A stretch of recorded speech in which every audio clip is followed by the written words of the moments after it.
So how do you take all the information that's available today and use that in the best way possible, depending on the player?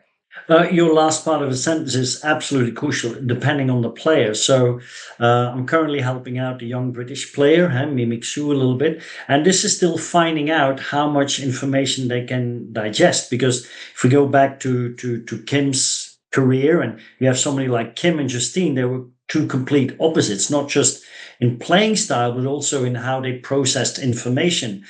For Kim was a lot more intuitive, I had to sort of create the right environment for her then to find out herself what works and what doesn't work. Whereas with Justine, I would have to explain that.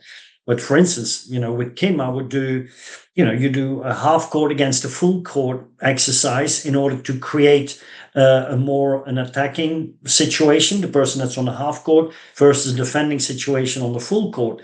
I didn't have to explain that too much. Whereas with somebody like Justine, I would explain this. We would stay on a full court, but I would sort of talk more about the different options and choices because she would process it in a different way. Now, what is available? I mean, would Kim have been able to process all of that with all the stats? I don't know. But this is a new generation that is playing now. They've grown up with smartphones. I look at my youngest son. He's got a computer screen in front of him, then an iPad, and then a phone. So and he swipes and things like that. They can digest so much information. So I think it's a new generation. Of people that I call it the swipe generation. And then there's the individual differences. So I think you need to be really careful what you get from Golden Set, from those guys. Like 30 pages, what I like to do, I know they offer the service with like the full Monty, where they, through AI and some manual tagging, they give you like their advice. I just get all the raw data because I like to spend with Bianca Andreescu or with Tamara, and now with Mimi, I would easily spend 2 hours, 2.5 hours looking at these stats and then going onto the video platform, selecting a few video clips, and then presenting that to the player in 5 minutes or in 10 minutes or in 15 minutes. And that, you need to find out a little bit. But yeah, Kim, is an intuitive player, but I think in 2012, when you played against Wozniacki, we worked together with Oven because this was very early days. I always like, whether it's with the Hawkeye in Kim's Academy or whatever, I'm always looking at staying ahead and getting the edge. But in 2012, I remember this was very complicated for Oven because I asked Oven, he's a Norwegian data analyst also for Casper Ruud, and he works for Eurosport and so on. And I asked him, give me 10 rallies where Wozniacki is in trouble, where she gets jammed into the forehand, not the running forehand, which is a really good shot. She likes to run, but where she gets jammed in. I mean, for Oven to produce that video clip of 10 simple clips, that was so difficult at the time. And then sending that over to Australia, it was like really hard work. Whereas now Golden Set Analytics provides that in a very easy way. I love doing it. I love doing the job also in the background and just presenting my ideas. So it would have been interesting, Kim, if you would have grown up in this era with all this technology, how you would have actually have that integrated. I don't have the answer. As well as I know, Kim, I don't know. But it's what you said before. I do feel like we were steps ahead at times, even when we didn't have the analytics yet. Like I remember, when we were working together at the Federation and you wanted to show me, footwork of an inside out forehand. Like I was a very visual learner. So he had this little camera and he would hook it up to the back of the court where we have these like wooden, they look like little closets, and there was like a big TV in it, right? Like, remember that? And then he would just hook it up, and he would show me Steffi's, right? Like, and like how she ran around and like went for that, and just that footwork. And to me, that made things so much easier to try and copy. So I was definitely like a visual learner.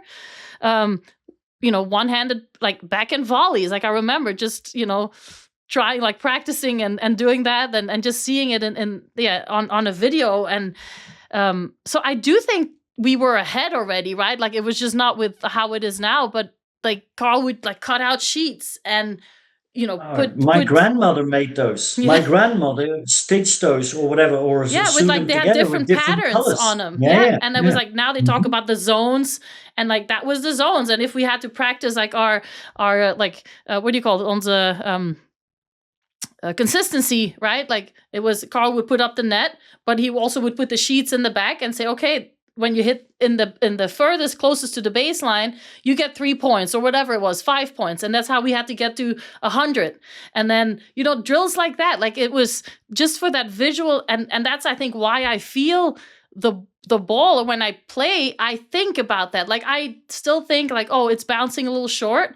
All right, I got to just like slide my arm or just guide my arm a little bit longer through the ball to get a little more depth on it. And so there's little like brain, I don't know, like it just stays in there. And I do think it has a lot to do with that. And then it was just funny, like Carl would fold the sheet. He had one for the service boxes, for the kick serve, the deeper kick serve, the shorter one out wide, the slice, like it was, and it made it fun. Like, I think that's at the end of the day, like it just made it fun as well. And there was always a little bit of like a competitiveness to it as well, where, try to get these points, or you had somebody next to you who was trying to get to 20 or 50 first. Like there was so many. I remember he made us, because he also coached Wim Fisset and I.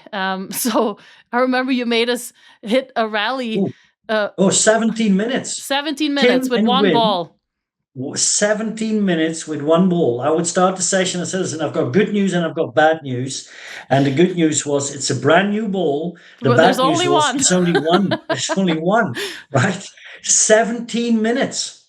They rallied without missing. That ball is completely roasted. You can throw it in a bin. It's completely gone. But talking about these little blankets, which my grandmother effectively made in different colors, and Xavier Malisse, he's sort of like a semi-American, right? As well, he had the highest record, Blair, of serving, and this was the T serve, right? So that has to be from the deuce side, the T serve that requires a lot of precision. And you had 3 points, 2 points, and 1 point. If you just poop it in, it's 1 point, but then the other one was 2 and 3. And the target for 3 was really, really small. He had out of 10 balls, they got 10 balls, and he has 29 out of 30 points, which means 9 times in zone 3 and once in zone 2. That is like, and he hadn't moved, so he moved to the States when he was 16. So this is when he was like 15 or 16 or whatever. That precision on his serve was immense, but it makes it measurable. And now we have the tools. Now we have Golden Set Analytics and Wingfield and all these court analytics systems. I think they make it more fun. They make it more measurable. It is, but for the player, like they can't tell, right? Like the computer measures it, but a player, if I want to serve now and I see let's say the red zone to serve down the tee, that's 3 points. Like I don't see that. It's the computer can measure it and count it up for you. But so for me, the visual was always super important. Like aiming for targets or cans, like on the serve. Yeah. Like I would visualize, even in a match, like I would visualize the cans being there and just like, and it just became kind of like, being in cruise control. Like you just get like a natural instinct and feel for it.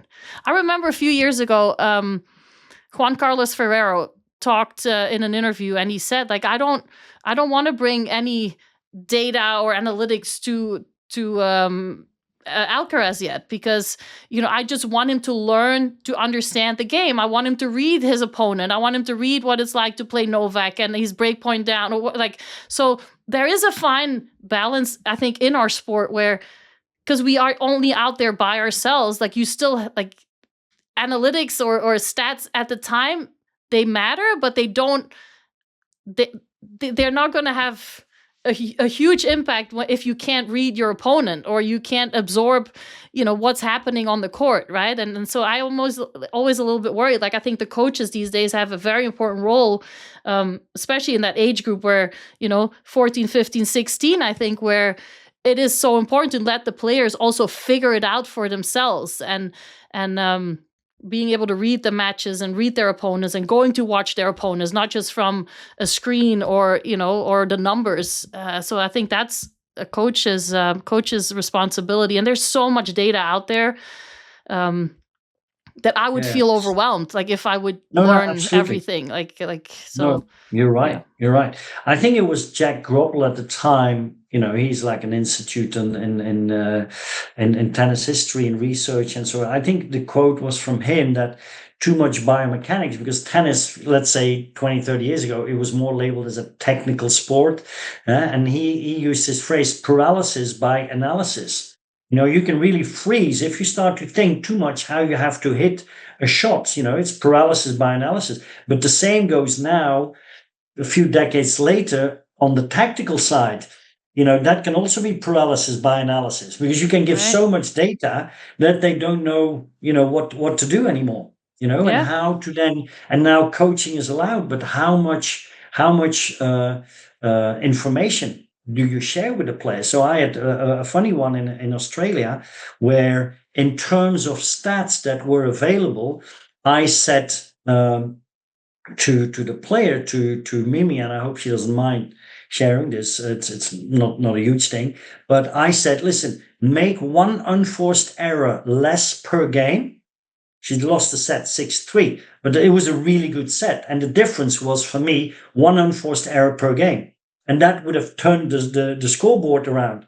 But that got her thinking too much, and she much rather would have been told, listen, hit your backhand more down the line. She could have coped with that. But one unforced error, when on my return, and so you have to be really good with your player, knowing what they can cope with, what they understand, and your communication skills, right?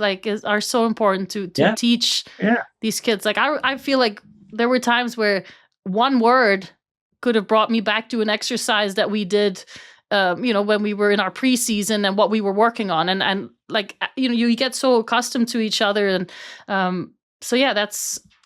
A lot of times I feel like coaches like to talk and say too much, and whereas I feel like I think Carl was really good at just, he could talk too, but wait for the right time, and knowing there was always a couple of words that we would use that would bring me back to okay, I need to be a little bit more patient, or, stand a little bit closer to the baseline, or whatever. There would be little signs or things that we would do. And so it would just important. I say this over and over again, I realize how important that has been to build a strong foundation for my tennis brain.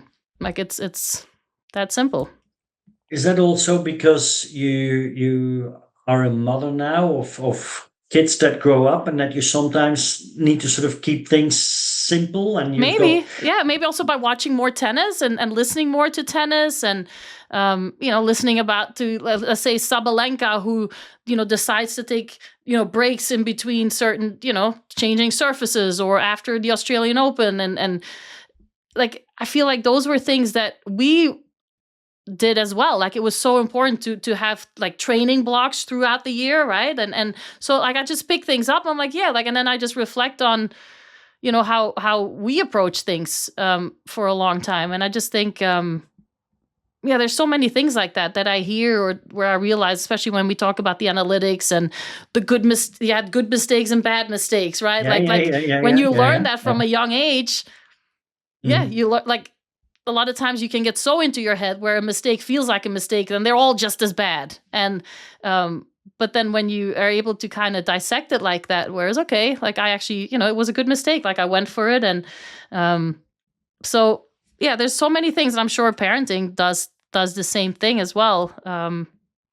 But it's also just listening to a lot of people and commentators on TV and players, right, in their press conferences, and Blair and I talking. It just makes me think tennis all the time. Yeah. Well, Carl, thank you so much. This went the way that I expected it to go, where I feel like we could have definitely talked for way longer, and we still have topics that we wanted to address. But let's see if you would like to come back. We would love to have you back on in the future and share. And I like the idea of the WWCD. What would Carl do? Or what would Carl say? WWCS.